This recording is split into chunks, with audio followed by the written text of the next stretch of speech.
Shanghai Express cries for justice get louder. Widespread protests demand crackdown on terror. Huyanlan Pauda Ipuroiba na BSF ta laiduna India ngaklingaida. Ehaki imung de icha sing ngakpina bakana sulairamdre Benita. Moirang Police Station the case FIR gi copy PU haibada pibangamdre kaidemani. Shanghai Express Kongjang Changsinduna Ukrul Lambi Thingzilure Uripok Maikaidagi Yamlaba Miyam gi Achauba Khongchat Chatkre International Drug Trafficking gi Achauba Network Amathugaikre Haiba Singasi Nasi Impal the Pongba Tongan Togan Pauche Singi Marui headline ngakani Ozamakhat Chathazarabada Kwiginahan gi Trong Laubigi Tauto Osida Adumak Kwigi Angangi Mama Benitana Pongdorokpagi Matungina Haidi Angangi Mapasi BSF ni Maxi Biharda Lay Habismiam Hari Hosipri Tolaktuna Laire Adumapu Mahaki pain the statement the Mapuru even India gi Akugi territory ngakling the Mahaki Yumbudi Kanamtan ngakpining Hileram Dre have a warol to Tamli. Sigmatanda Quina Facebook the Uzaba the Su Angangi Mapana ex Crecia Lauro have a warolam to Tamli. Was that Togliba Quigi and the key Taudoxi Dukimatic Yamna barbaric oiba yam heinous crime ni Kogi Jiribam gi Taudoka Toiba Taudoxing Sida Tamui Tawai Haksang Yauna Nuaita was andaki Kogi incident and isi Tawai Haksang Yauna a documentic Nuaita Pawi at Taisu Nuaite have dinner Teduma Puyamna Pickly Bangang ani Hariba bomb attack the lake Dabase. Zamasi Hoziksu Toiba Taudoxigi Matungina criticize Tongan ba angle dagi criticism se tawnai adiam nakpanina masida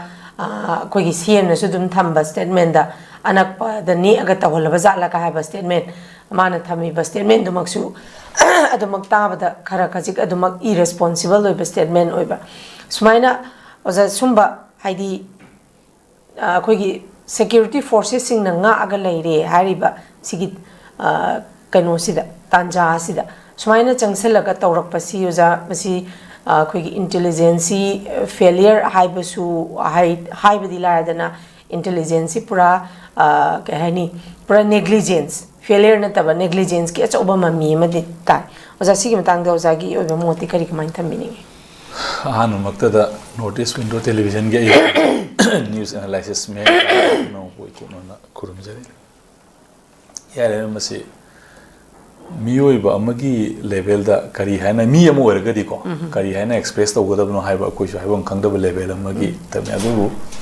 masida koina yengba yaba problem masi kamai tawge hai kanda ngasai magi perspective tagi akhoi mi ji mi oin uraktraba ko mai keno oina magi masi yam sathiba level amagi crime si masi bera amane ko Second World War ki matamda Hitler ki Colonel quite miyam hatpa Colonel Eichmann se mana hatpa se magi kano si magi account moina pa 10 million Jews ne na moigi account adumaina puthoi ada mai kona phara kanda masi nangna tawgiba crime singdu nang sini lale na hayu kholu nangi life tu kana tawge khot ki na hay ada masi adu se tawde masi ko adu mana last time moigi kano tu na mongonda wahanga mahangi nangna matamdu da hatpa matamda angang nupi angang yauri miyam sing ado nangonda miya moina madu kenta nangonda phawda bra na mongonda hangebo ko jajar mana yam politely ma dum pau khumpi ebo ko aina moidu angang oina nupi oina udeji oina uina hayo sigi statement sigi kano siga la manabagi sangda la kadorebo ko akhugi kano gi magi polarization tension escalate tawribu miyam sing ase si oitaragadi khoigi sab sana devastation haibagi type haitare ko devastating era ama koi sai sida yorokadra haibagi human gi perception dagi luwang malan haitare sidi human gi keno gi wang malan da satkhaba pot amane ba adu si mama mo oina masidai da mana warang gada pot che mana warang gada pot se akoi na sum akoi nupi oina poktraga su ko akoi su isa leri mapa moina da mama na masagi da makta magi leiba wa ba haibusidi akoi mapa moina magi masa amagi da makta lo responsibility se sidagi di mama asiga khoi pra incomparable ne buko kaisa khoi family da thoko pot amane buko mana mapa du thadu oga sakra su mai india ngak pa du ada mayam magi mathok to masa du scenery mama adu dagi magi khwaidagi magi tumamdai ki khwaidagi nungsiba mi amakna aroiba hinga ama oigrabane magi deko khoi nupi haibasigi magi phajabasidi motherhood defines the beauty of the woman harimni na ko yamna magi motherhood tuna maram oirgane mane society de hingi si magi hingbagi magi min samaka pili se nupi amana magi macha magi hinga mai mayum pala matungda magi hingnabagi means amakak se masa du kagna oyebo ko haidi mane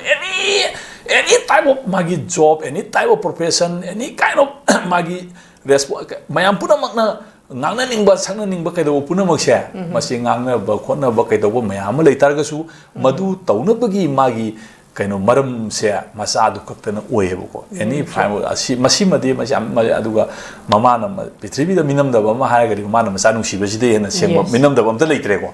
adana masi gi pot asi made akoi da su amna shocking nungaite adu ma gi comments amna strong commendable ni ma di mai mapuroi bana sigi kaino nga ingi marak side da sisi india gi kaino territory india gi integrity nga no horing ai da ma gi dinga pina ba kana su leram dre na man hairi se masi yamna koigi mai isingna chamna ko hora roida ko masi magi hajen ba semba wana teba magi thamoi degi tholak pa magi wahai dune wana phongdore iba keno singa se ko si yamna sideida akoina state asina yamna chumnagi negligence ka natena intelligence collapse to we film ni lady film si ko aduna sigi mayam sideida akoi keno sidi yamna sathi ba mong amada lakre aduna masigi posi Iran ga hojik America ga lan tawna ba bom thal na pitri me angang hali kholi du tawana tawna masigi por ki film je sigi war gi types ki keno du puri kari no have akhoi human gi level gi explain to ya da ba sang amada mai criminal tension ji yo ebo ko adu masi karbaina puning phadau hairaga mi da kamai phadaga dono masi experience of the tobiyo ko puning phadana leibiyo na hairi ba missing adudaida kamai puning phadaga da gi haiba para du sutak piyo sigi level sideda adu na masi amna nuaita ba human gi magi tolerance ki limit ama wa malali any shastra gi larik ta khangde ama khangde nangi tolerance ki limit tu nang cross to bataraga di nang fight tawro hairi ne boko amai di madu nang khulai sijinaro hairi ne boko gita gi text tabuk ta kai da amada mayam yauri da ko nangi limit of tolerance ama leini leiba keno se da adu gi limit tu nang cross to bataraga di nang masana naturally dum tarok pata natural lo ne boko ani kani masi bebekanand hoi kangde am kang loi ma haina ba ngak tani ja aina haiba han na te mayam le adu akhoi sida thokle eba tholak pa sida da government na thodo sidi akhoi no hojikti masi kamai yeng patare ha pa kana ma individual ni yeng ba yar aroi ba state ki le di ba society ki le di ba responsibility ama la eba adu sigi level si yora bokda magi state ki le di ba limit of tolerance ya masi karai bokta extend tawduri ki habu wang si mane ba ina thamjen hingi magi level individual level to kro state ki le di ba miyam bu lenga asibu nga kani haina thami ba state ki machinery sing state ki law sing state ki enforcement agency miyam sing ase masi ki lari ba pot ase masi ki magi tolerance ki limit se si cross tawdri bra si sidai hena kayam sathina magi tolerance magi extend tawgidori ko adu gi wahang do ai hangjeningi mayam lari ba mayam puna maksida adu targadi mana kari action lakhot pam thoi natragana hai ba sing si organized crime amagi manung chandori bra aidi kanana pre plan toroga thoina sugum basi taw haidana